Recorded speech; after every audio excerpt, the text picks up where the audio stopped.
boa tarde.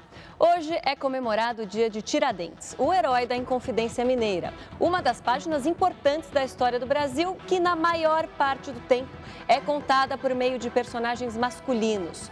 No entanto, muitas mulheres contribuíram para a construção do nosso país.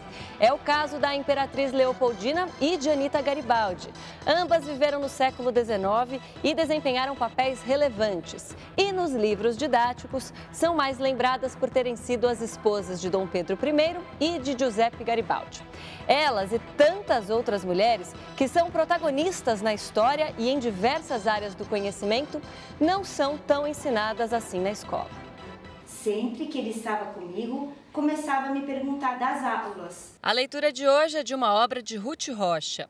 Conhecer mais sobre a autora também faz parte da atividade. É uma autora que lançou muitos livros, ela é muito famosa. Essa escola de ensino infantil e fundamental 1 na Zona Oeste de São Paulo faz questão de destacar mulheres fortes e que fizeram história nos projetos que realiza com os alunos. A ideia é mostrar para essas crianças que vivem em meio a figuras femininas em casa e aqui a importância do papel da mulher em toda a sociedade. Quando você mostra que o mundo é maior e que tem esse espaço todo diferenciado da mulher, você está plantando o respeito que lá na frente, quando o referencial passa a ser outro, quando as possibilidades passam a ser outras, então o papel da mulher está mais tranquilo da criança enxergar com respeito. Ensinar nas escolas a história de nomes como o da poetisa Cora Coralina, da arquiteta Lina Bobardi e da artista Tarsila do Amaral, referências em suas áreas de atuação e na luta pelos direitos da mulher, é ensinar sobre igualdade. Você colocar figuras de mulheres importantes é um passo, né? Agora, você discutir a equidade, a igualdade entre homens e mulheres é um outro passo importante, que faz com que ela perceba criticamente que papai e mamãe têm o mesmo valor, que o menino e a menina têm a mesma importância, que homem e mulher são iguais entre si em termos de direitos, em termos de espaço que deveriam ocupar, mesmo que não sejam geniais. E para falar sobre o papel que as mulheres têm na história do Brasil, recebemos o pesquisador Paulo Resutti, autor do livro Dona Leopoldina, A História Não Contada, e o cartunista Custódio, que escreveu e ilustrou Anita Garibaldi, o nascimento de uma heroína. Uma boa tarde para vocês. Boa tarde. Muito obrigada pela presença. Bom, a gente viu aí na reportagem que as mulheres, e percebeu quando fomos estudantes, né, que nós não estudamos muito sobre a história dessas mulheres, que normalmente elas são coadjuvantes. No livro de vocês falam sobre a dificuldade de pesquisa. Realmente é mais difícil se descobrir coisas sobre mulheres que fizeram parte da nossa história do que os seus maridos, por exemplo, Paulo? Michelle Perrault, ela fala que a mulher entra na história de duas maneiras, ou sendo santificada ou o oposto, né? Então, no caso, a gente fala da Marquesa de Santos, porque foi amante de Dom Pedro, e da Leopoldina, porque foi a santa que aguentou esse relacionamento escancarado. Só que o próprio homem acaba apagando o resto, né? Tanto a Domitila teve papel político, principalmente em São Paulo, quanto a Leopoldina teve um papel político preponderante na época da independência e posterior, né? E aí cabe a nós que estamos tentando trazer essas novas facetas, né? Resgatar esse lado político, porque a política também é o lado masculino, né? A mulher não... E ainda mais no século XIX, você falar em mulher com preponderância, isso não era proibido, né? Mas ela tem. Só que a Leopoldina, pelo que eu percebi ao longo da pesquisa, ela faz a política manipulando de uma certa não com o peso negativo dessa palavra, mas através do homem. Então, ela vai se utilizar do Dom Pedro, ela vai se utilizar do José Bonifácio, ela vai se utilizar de homens que estavam na cena política para conseguir influenciar eles para o lado que ela quer levar. Mas lá nos livros didáticos a gente só vê lá o grito às margens do Ipiranga, não né? Aparece. Custódio, você verificou também essa dificuldade? Eu vi até que no seu livro você colocou algumas opções de lacunas que existem na história da Anita, né? Algumas coisas que não são certas de que aconteceram na vida dela, né? Exatamente. A Anita, ela tem até uma certa inveja do Paulo, porque está mais documentado o que ele pesquisou. A Anita, a vida dela é um buraco negro. de você não ter documentação muito clara de como conseguir as informações. E o período que eu coloquei no livro, principalmente, que era do nascimento até os 18 anos, menos ainda. E até uma felicidade da pauta do programa, eu acho que um pouco da beleza da história se dá por conta da pauta escolhida desse programa. Estava conversando com o Paulo, são duas personagens que não podiam ter perfis mais distintos uma da outra. Uma é uma descendente de uma dinastia de reis de séculos, né? Sim. Europeu, sangue azul, loirinha, clarinha, né? Toda fofinha, toda criada para ser uma princesa, educada, né? Educada, com educação formal, tinha uma base de... gostava de biologia, eu acho, gostava de ciência. Ciências naturais. E veio para um destino que ela não escolheu. Ela veio através de ela era uma peça de um jogo político. Sim, e falar escolha de mulher nessa época não existe, né? Ela era uma peça dentro de um jogo político que as famílias europeias reais faziam com as filhas de casar por interesse, etc. Então ela não escolheu, o marido ela conheceu aqui, ela casou por procuração, né? Sim, por procuração. Que nem hoje você faz procuração para quando você está distante, não é uma coisa, é uma situação jurídica que ainda existe. Grosseiramente, vender um carro por procuração. Exatamente, né? E, por outro lado, a gente tem uma brasileira, que era uma árvore genealógica absolutamente irreconhecível, como boa parte dos brasileiros, né? A gente pode falar de um vira-lata total, porque é mistura de raças, misturas...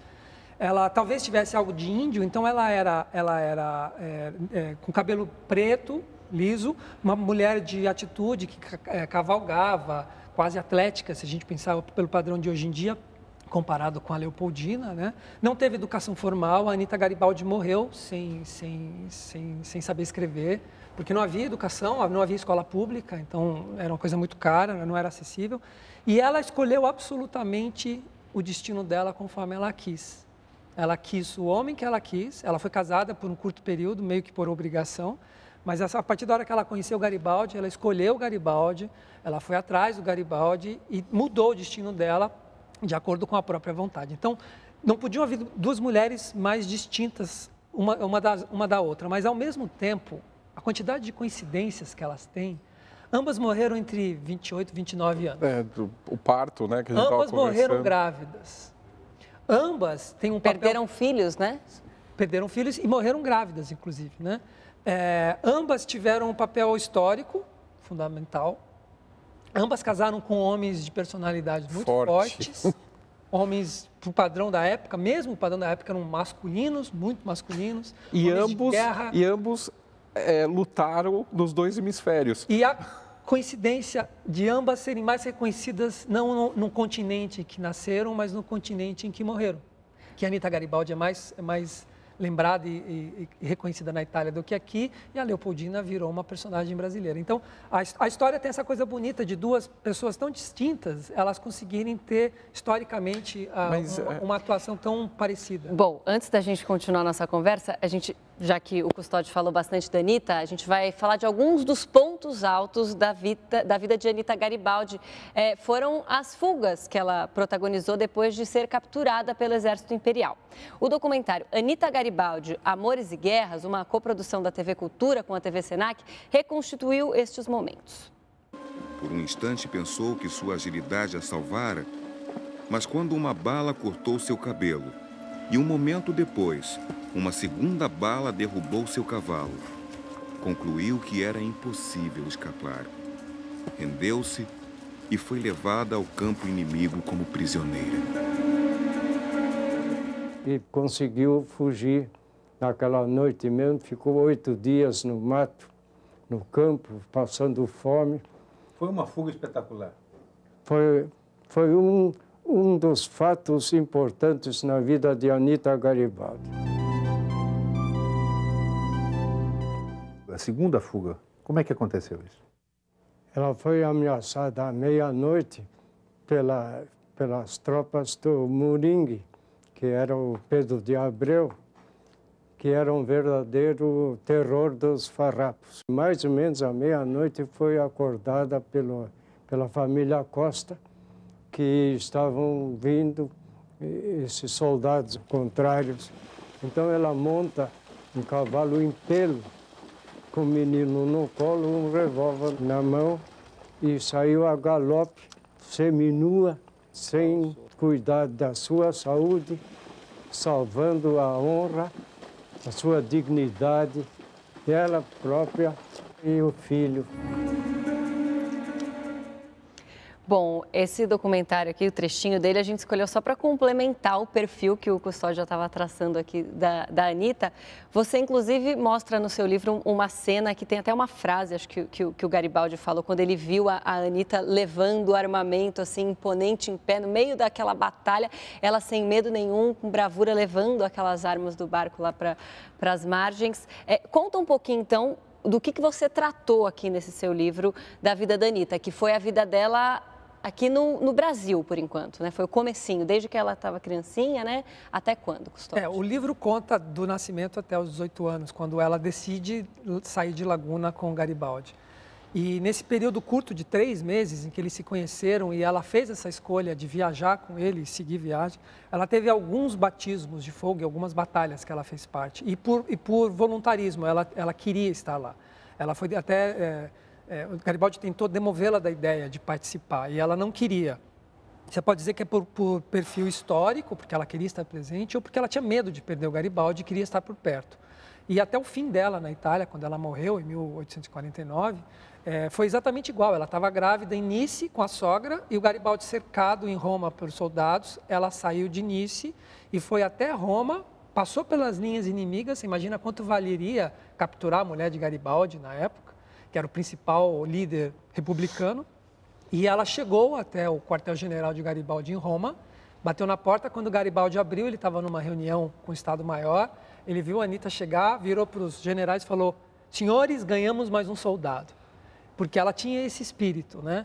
E essa cena é uma cena que o Garibaldi fala, compara ela com uma deusa grega, ela sob o bote, com a arma em punho, os tiros sendo trocados e os 2 remadores acuados, agachados, assim, e ela como se não tivesse medo de tomar um tiro. Isso está descrito por palavras do próprio Garibaldi, então é uma coisa... Acabou sendo, inclusive, a capa do livro, né? Uma imagem dessa não dá para se desperdiçar, né? Essas aqui são algumas imagens aí do conteúdo do livro, que é feito em quadrinhos, a gente já vai falar mais um pouquinho sobre ele.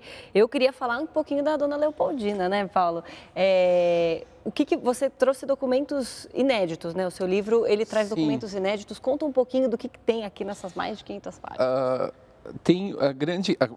Agora está fazendo 200 anos da chegada dela no Brasil, né? Ela chega em novembro de 1817.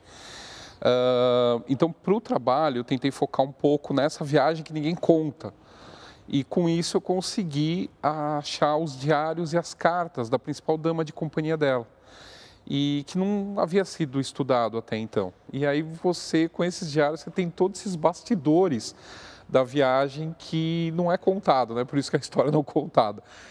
Então você vê melhor a personalidade da Leopoldina, vê os tropeços e acertos dessa primeira sensação de liberdade, né? Afinal, ela casou por procuração, então ela já era uma mulher casada, então ela não tinha mais que respeitar, não precisava mais respeitar os desígnios do pai. Então ela vai ter a sua primeira corte ao sair de Viena, então ela faz uma viagem de Viena até Livorno, e de Livorno ela fica esperando chegar o navio que vai levar ela, trazer ela para o Brasil. Esse navio vai demorar muito para chegar e isso vai irritar ela e, enfim, tem todo um lance bastante dramático, porque existiam questões muito grandes envolvendo a Inglaterra, a Espanha e a França, que a Inglaterra queria que o Dom João VI voltasse a qualquer custo para Portugal. Então eles fazem de tudo para que a Leopoldina não saia da Europa. E que acabe a estação de travessia do Atlântico para ela ter que desviar para ir para Portugal e lá esperar, então, a corte portuguesa voltar para Portugal. Então, tem lances, assim, de espionagem, drama, e ela, um peão, né, no meio de tudo isso. E depois, 9 anos depois, numa carta para a irmã, ela vai falar, já preocupada com o casamento da primeira filha que ela tem com o Dom Pedro, que vai casar com o Dom Miguel, ela preocupada, ela escreve para a mãe, para a irmã: nós princesas somos iguais dados que se decidem por sorte ou azar. Né? Então ela sabia que o destino de uma princesa não pode ser como o destino de uma pessoa como a Anitta Garibaldi. Né? Uma princesa da casa da Áustria tinha muito o que perder e sabia o peso que ela tinha Então, a felicidade não era do príncipe, a felicidade era da nação que esse príncipe governava. E ela abraçou o Brasil, né? Ela se encantou e ela deixou a família de lado. Ela vem para o Brasil para ser rainha de Portugal. Ela vem para o Brasil na expectativa de voltar para a Europa. Só que quando ela vê que se eles voltarem para a Europa, eles perdem o Brasil, e aí também tem uma questão, ela era pró-brasileira. No início, ela está pensando na questão do trono e dos filhos que ela vai... Então, entre sair daqui do Brasil, ir para Portugal e herdar uma metrópole falida, com a visível independência que ia acontecer com o Brasil, ela prefere lutar pelo Brasil e pelos brasileiros, né? Então, aí tem uma aliança, né? E ela acaba, no final, realmente ficando totalmente favorável. Além das cartas da Nani, né? da Condessa de Comburg, mostrando essa viagem, né, esses 3 meses de viagem, existe também, que foi mostrado, as imagens do Freebeck, que foi um rapaz totalmente atabalhoado que acaba caindo dentro desse navio dela como auxiliar de bibliotecário, e ele vem, então, dentro do navio da princesa, fora da missão austríaca, que estava em outro navio, retratando o dia a dia do navio, né? Então, isso também é muito curioso, como que era um navio fazendo uma travessia dessa pelo Atlântico. Muito bem, vou fazer um intervalinho aqui na nossa conversa, a gente vai para um rápido intervalo e volta já.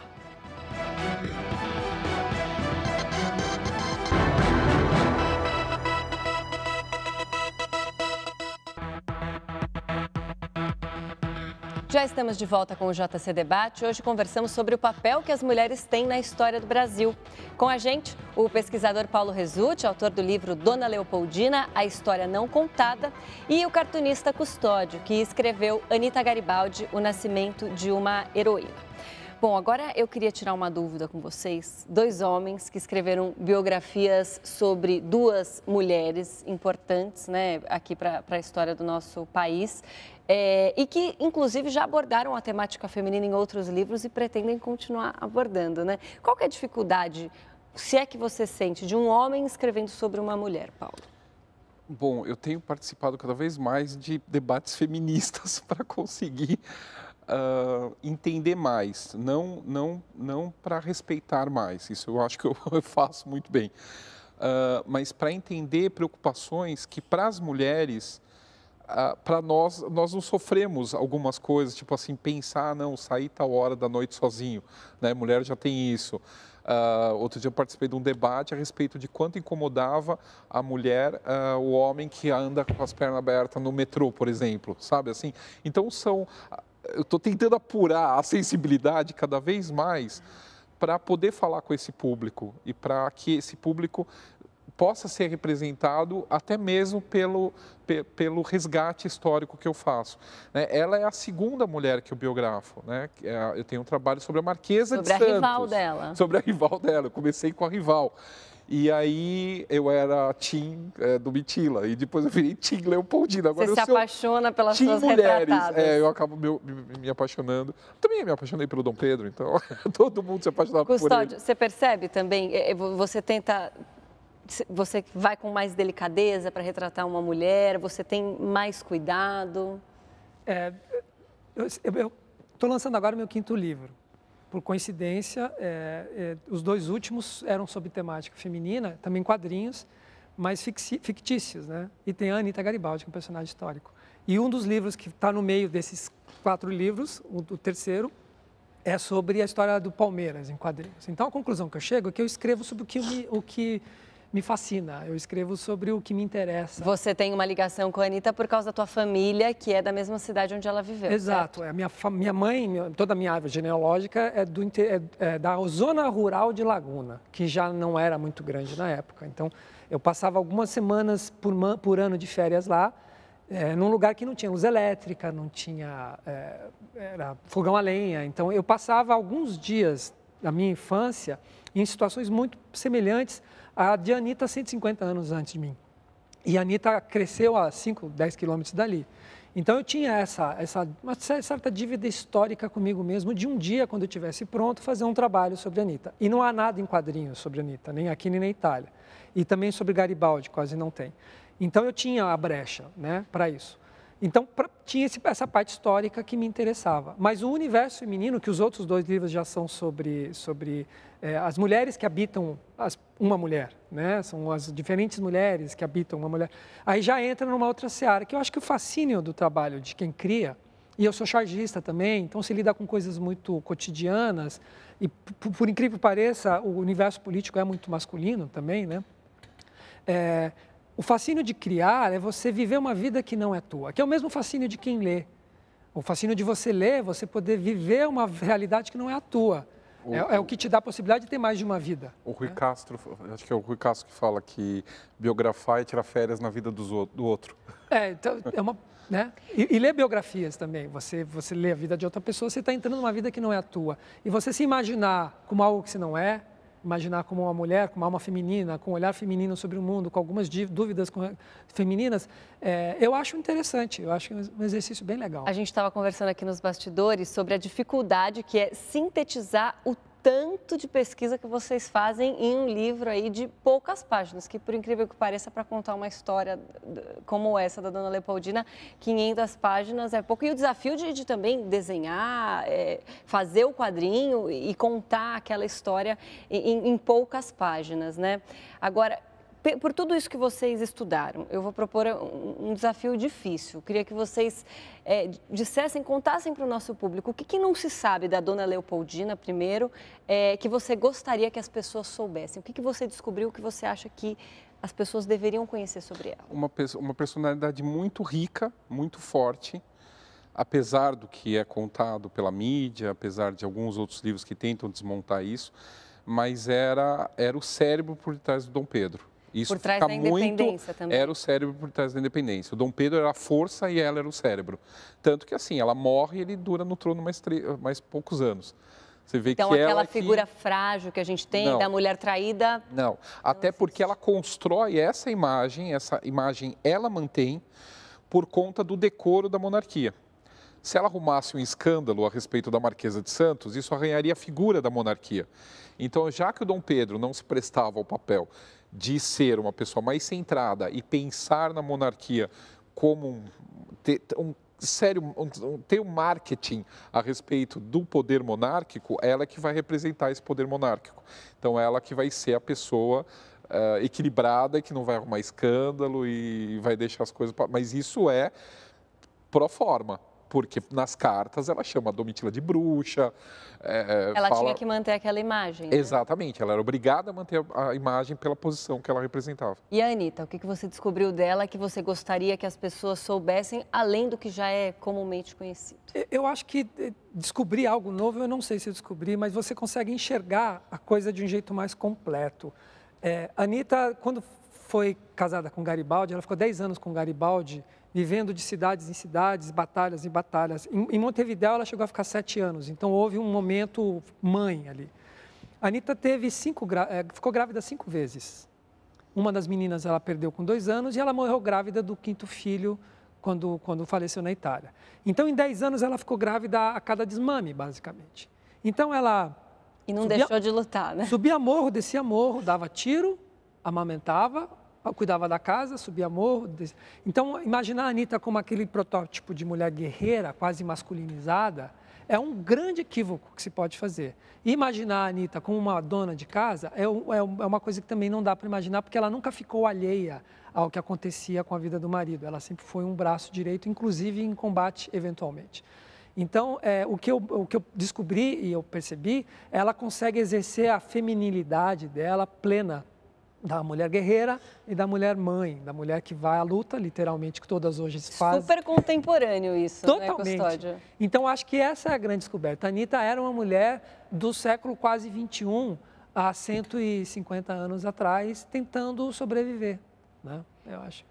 E quais outras mulheres que você acha que você, Paulo, que já falou que tem alguns trabalhos aí pela frente, quais outras mulheres você acha que mereciam ser mais pesquisadas como vocês fizeram com a Dona Leopoldina e com a Anitta? Olha, eu acho que o meu próximo livro, como eu falei no intervalo, é Mulheres do Brasil, a História Não Contada. Tem um apagamento da mulher na história do Brasil, né? Dela, da Marquesa de Santos, quer dizer, só alguns pontos que aparecem. E tem várias outras pessoas. Nossa, a Catarina Paraguaçu, primeira mulher, a primeira índia a atravessar o Atlântico, ser apresentada aos reis da França como princesa do Brasil. Tem milhares, dezenas, mesmo na década de 60, Mãe Senhora da Bahia, que foi eleita Mãe Preta do Brasil, no Maracanã, na década de 60. Ninguém conta a história dessa mulher. Tem dezenas de milhares. E são personalidades, que nem foi citado, Tarsila do Amaral, foi citado. Essas, elas se empoderaram, vamos dizer assim, né? Elas estão na mídia. Mas tem muitas outras que mereciam estar e que acabaram sendo apagadas. Você ainda vai escrever um próximo livro sobre a Anitta, né, Custódio? Essa biografia, ela termina no meu livro quando a Anitta sai de Laguna, que é a parte mais emocional, porque é a parte onde eu tenho raízes familiares e tal. E a ideia é fazer um segundo livro. Esse livro foi publicado na Itália em dezembro agora, lá. E é uma parte que era uma lacuna na vida dela, e uma lacuna que foi preenchida, inclusive, visualmente, porque quadrinhos exige a narração visual junto, né? Então, você tem imagens. E a ideia agora é fazer a segunda parte, que é onde ela vira uma heroína do mundo mesmo. Ela vai para Montevidéu, ela vai para o sul, e depois ela vai para a Itália, e é onde acontecem os grandes acontecimentos históricos, os grandes feitos históricos da Anitta. Agora, uma pergunta específica sobre quadrinhos para você, Custódio. A gente costuma ver muitas super-heroínas sendo retratadas em quadrinhos. Você acha que nos quadrinhos as mulheres elas são mais valorizadas do que na história, tirando essas publicações de vocês? Não sei. Eu acho que a sociedade está avançando aos poucos, em todos os sentidos, e nesse também. O desenho quase sempre foi uma atividade muito masculina, né? Eu brinco que as mulheres são mais inteligentes quando elas sabem desenhar, elas vão ser artistas plásticas e ganham mais dinheiro do que fazer quadrinhos. Mas o quadrinho, ele era sempre muito masculino, por conta dos heróis, aquela coisa toda de gente bombada, e hoje está se mudando um pouco. Algumas mulheres entraram, desde a década de 60, né? Mulher Gato, etc. e tal. Não é uma seara que eu sou muito profundo conhecedor e nem sou muito consumidor. Mas eu acredito que sim, hoje existem muitas quadrinistas mulheres. Inclusive tem uma iraniana... Não só nas páginas, mas por trás delas. Por trás, né? Que é o fundamental, a mulher ter a própria mensagem e ela escrever a própria mensagem para o mundo. Bom, deixa eu mostrar aqui então o livro de vocês, a gente vai mostrar para quem se interessar, garanto que não vai se arrepender. Esse aqui é o do Custódio, Anitta Garibaldi, O Nascimento de uma Heroína, a primeira parte da biografia. E vamos mostrar também o livro aqui do Paulo, que é o Dona Leopoldina, a história não contada, a mulher que arquitetou a independência do Brasil. Esse daqui está fresquinho, 500 páginas aí com bastante história. Eu agradeço muito a presença de vocês nos apresentarem essas mulheres que foram tão importantes para a gente, de conhecer um pouquinho mais delas. Obrigada pela presença, até uma próxima oportunidade, viu, gente? Bom, o JC Debate fica por aqui. Inscreva-se em nosso canal no YouTube, lá estão todos os nossos programas anteriores, youtube.com/jornalismo TV Cultura. Muito obrigada pela sua companhia e tenha uma ótima tarde.